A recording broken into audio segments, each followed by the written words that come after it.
Geriausios kokybės ir skaniausius produktus naujiems receptams perkame naujoje Elimart parduotuvėje. Čia ne tik gausus šviežių daržovių, mėsos ir pieno produktų pasirinkimas, bet ir itin malonus aptarnavimas. Kasdien čia rasite įvairių pasiūlymų ir akcijų. Mes jau išbandėme, skubėkite ir jūs.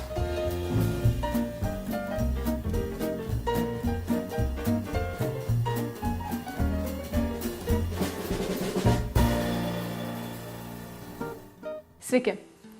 Šiandien gaminsime tikrai įdomius patiekalus, kurie tinka, prabangiam pietums, ar tada, kai vakarieniai užsuka ypatingi svečiai, ar tiesiog, kai norisi įvairovės ir norisi kažko šventiško kasdien. Gaminsime šiek tiek jūros gėrybių tokį apkepą su krevetėmis ir žuvies filė.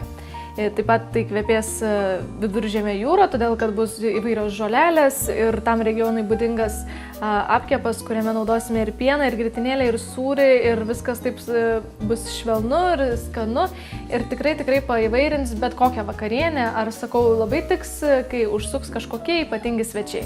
Tai pirmasis dalykas, kurį turime padaryti šiam patiekalui, tai yra pasiruošti makaronus. Makaronus galite irgi naudoti kokie jums skaniausi. Aš naudoju štai tokius pusiau lakštinius, tokiais nedideliais gabalėliais supjaustytus ir juos virsime taip, kaip nurodyta pakuotėje.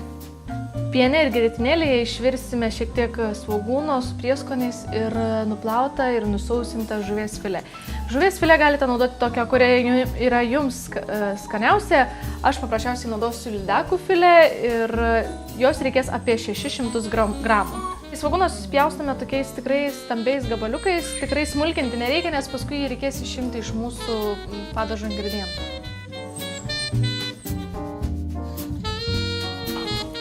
Daug įmantriščių čia irgi nereikės. Ir viską dedam į puodą. Toliau į puodą keliauja šiek tiek lauro lapų, tai būtų apie arbatinį šaukštelį. Šiam etapui dar reikės mums pieno apie panašiai 200 ml ir jį supilsime į puodą.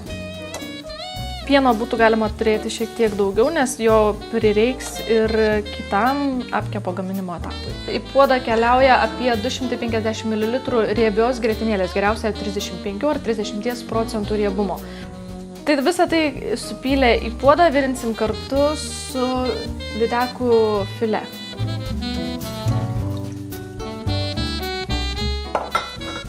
Į mišinį dar šiek tiek įbersime druskos.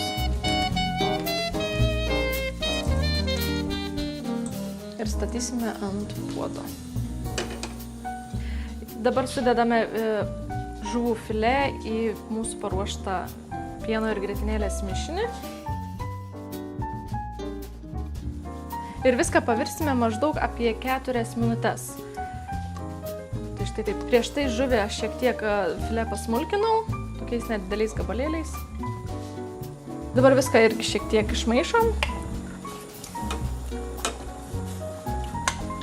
Ir leidžiame, kad pasikaitintų tikrai kas 4-5 minutės. Kol žuvų filė kaitinasi puode, tai mes pasiruošime dar kitą padažo dalį, tai yra porus pakepinsime sviesti. Tai porus susipjaustome tokiais grįžinėliais, paskui pasmulkiname taip, kaip mėgstame. Vieni mėgsta didesnius gabalėlius poro, kiti mėgsta mažesnius. Aš darysiu vidutinius, kad tiktų visų skonių mėgėjam. Ir taip per pus susmulkinam, kad būtų gražūs gabalėliai. Ir kad greičiau apkeptų. Kepimui naudosime maždaug 3 šaukštus sviesto. Geriausia naudoti natūralų sviestą, o ne riebalų mišinį. Taip visą tai įgaus dar tokį minkštumą ir kitokį skonį. Kai sviestas aptirpsta keptuvėje, sudedame porą visą supjaustytą ir kepiname tol, kad jisai suminkštės ir namai skaniai pakveps. Kol pora įkaitinasi keptuvėje ir žuvis verda, mes pasiruošime dar tokį kiaušinių sūrio plakinį ir juo mes mūsų apkepo viršų apipilsime ir kai jis apskurus gaus tokį plytelę ir bus labai skanu. Tai mums reikės 2 kiaušinių trynių, tai baltymus mes tiesiog atskirsime ir naudosime tik trynius. Kai kiaušinių tryniai jau mūsų puode, tai sudėsime tarkuoto sūrio. Geriausia naudoti pusketį sūrį, kuris dar turi tokio natūralaus prieskonio ir sūrumo. Visą tai mes supilam į vieną indą. Štai taip. ir įpilsime apie 100 ml pieno.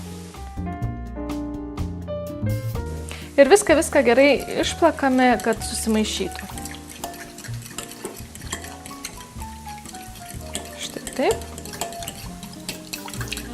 Porai jau išsitroškino ir tokie minkšti, auksinę atspalvį įgavę, todėl mes ten jiem į kompaniją įpilsime miltų, kurių yra apie 30 gramų. Ir tuomet jau sumažiname ugnį iki minimalios ir viską lengvai išmaišome, kad kiekvienas poro gabalėlis gautų šiek tiek miltų, viskas taptų tokia lengva košelė. Mūsų žuvis jau išvirė, todėl mes ją paprasčiausiai ištrauksime. Naudokite kiaurasamtį arba paprasčiausiai žnyplės, jeigu stambiau pjaustate pačią žuvį. Svogūno grėbti nebūtina, mes jį tiesiog nupilsime vėliau, bet jeigu pasitaikė vienas kitas gabalėlis, nebūtina jo išmesti, jis taip pat gali visiškai gerai keliauti į apkepą.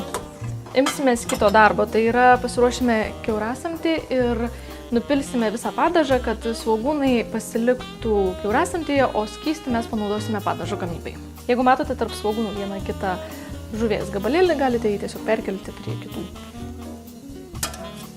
Svogūnų mums jau nebereikės, tai jos paprasčiausiai galite išmesti arba tiesiog panaudoti kažkokiam kitam patiekalui. Jeigu netyčia padauginot skysčio ar labai nenori nugaruoti, galima dar šiek tiek miltų įberti saujelę. Kai padažas jau sutirštėjo ir primena tokią gan skystą grietinę, mes galime į jį sudėti žuvį. Tai paprasčiausiai dar atrankiojame, kad to svogūno per daug nepatektų. Į viską ir gražiai sudedam. Kai žuvis jau padaže, mes tiesiog įdėsime šiek tiek žalumynų. Geriausia rinktis Viduržemio jūros prieskonių mišinį, kur žolelės tokios, tikrai kvapnios ir tikrai visko pakaks žuviai, kad įgautų tam tikrą gaivų skonį. Tai tiesiog nepagailime, supilame viską ir gerai išmaišome.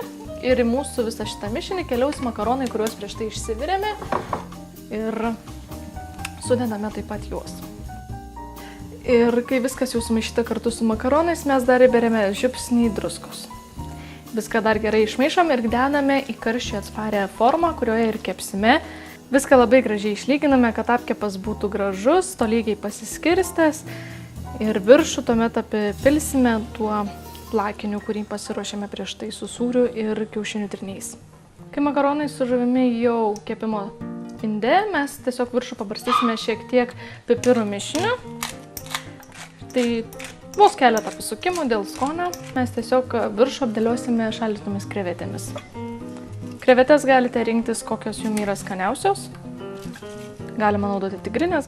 Ir paskutinis darbas tai yra tuo plakiniu kiaušiniu ir sūrio, kurį pasidarėme prieš tai, tiesiog apšlakstyti krevetės. Kai jau apkepas padarytas, tai reikia jį kepti 180 laipsnių orkaitėje apie 20-30 minučių, kol viskas gražiai apskrus. Tai štai taip atrodo mūsų iškeptas jūros gėrybių apkepas. Labai skanus, labai gardžiai kvepiantis, apskrudęs ir tikrai visi namai kvepės Viduržemio jūros regionu, todėl valgytojai laižysis pirštus. Vakarieniai ar pietums labai tinka ir desertai. Desertas taip pat turi būti ypatingas, tai tokį mes šiandien ir pagaminsime, tai yra grikių miltų pyragas. Toks pyragas tiks net patiem įmantriausiams svečiams, todėl kad tiks ir tiem žmonėms, kurie netoleruoja glitimo. Ir tikrai yra skanus, toks šokoladinis, saldus ir tikrai nepajusit, kad ten nėra įprastų miltų ir bus labai skanu. Mums tikrai nereikės daugybės produktų, nereikės sudėtingų produktų ir pats gamybos procesas bus paprastas. Jį galima tikrai drąsiai sumaišyti tada, kai netikėtai užsuko svečiai. Svarbu tik turėti tinkamų produktų. O pyragui reikės 200 gramų juodojo šokolado, reikės apie 100 gramų rudojo cukraus, reikės grikių miltų, kurių apie 50-60 gramų reikės, taip pat natūralaus jogurto apie 80 gramų, 4 kiaušinių, 100 gramų sviesto ir paskaninimui puikiai tiks šiek tiek džemo. Tai pirmasis darbas, kurį turime padaryti, yra ištirpinti 100 gramų sviesto ir šokolado. Tai mes kaip visada darysime virš garuonėlės. Tai į paruoštą storo stiklo indą, kurį kaitinsime virš garuonėlės, mes įdėsime 100 gramų sviesto ir įdėsime šiek tiek laužytą jau, juodąjį šokoladą apie 200 gramų. Kas nemėgsta itin saldžių desertų, gali dėti šiek tiek mažiau. Ir viską nešime ir kaitinsime virš garų vonelės. Kol šokoladas su sviestu tirpsta, mes pasiruošime kitą mišinį iš kiaušinių, cukraus ir jogurto. Tik žinoma, primenu, kad visą tai gaminant reikia nepamiršti nuolat pamaišyti šokolado. Tai pirmiausia, naudosime 4 kiaušinius, kuriuos dabar mes dėsime į indą, kuriame plaksime kartu su cukrumi ir jogurtu. Bet mums reikės tik 3, tad baltymus atskiriame. Į paruoštus trinius sudėjome jau 100 gramų cukraus ir įdėsime 80 gramų natūralaus jogurto. Kai šokoladas jau ištirpęs, jį tiesiog supilsime į mūsų jau paruoštą kiaušinių plakinį. Viską gerai pamaišome. Šokoladą išmaišome kartu su kiaušinių mišiniu ir supilame grikių miltus. Ir viską gerai vėl išmaišome, kad gautųsi vientisa lygi masė. Likusius baltymus, kuriuos prieš tai atskyrėme nuo trinių, tiesiog išplaksime su šiek tiek žiupsneliu druskos. Kai baltymai išplakti su druska, mes juos supilame į tešlą ir viską gerai dar kartelį iš lėto, kad nesukristų baltymai, išmaišome. Ir dėsime į kepimo skardą. Ir vietomis uždėsime šiek tiek džemo. Galima džemą naudoti kokį tik norite. Ir slyvų, ir aviečių, ir braškių, ir tikrai kokį tik jūs patys mėgstate. Mes naudosime vyšnių džemą. Tai tiesiog kabinsime ir gabalėliais padėliosime kur nors taip tarp tešlos, kad valgant būtų saldesnių vietų.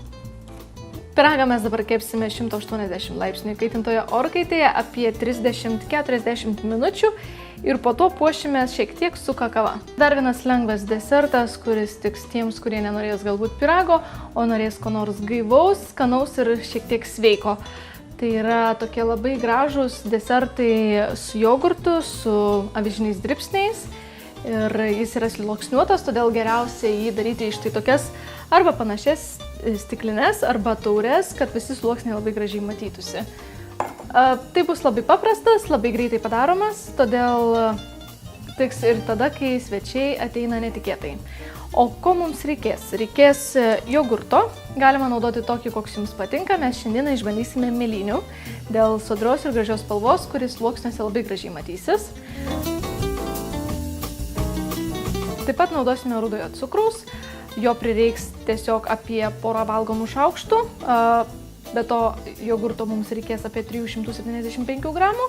Taip pat reikės avižinių dribsnių apie 50-60 gramų, įvairių vaisių. Galima naudoti ir bananus, galima naudoti ir vynuoges ar kitus jums patinkančius. Ir viršų mes pabarstysime čia sėklomis, kurios yra ne tik labai skanios, bet ir labai sveikos.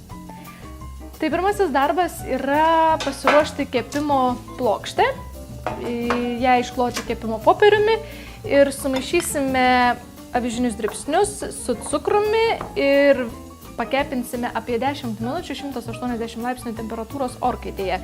Tuomet visus kitus sluoksnius sluoksniuosime paprasčiausiai stiklinėje ir nešim ragautojam ant stalo.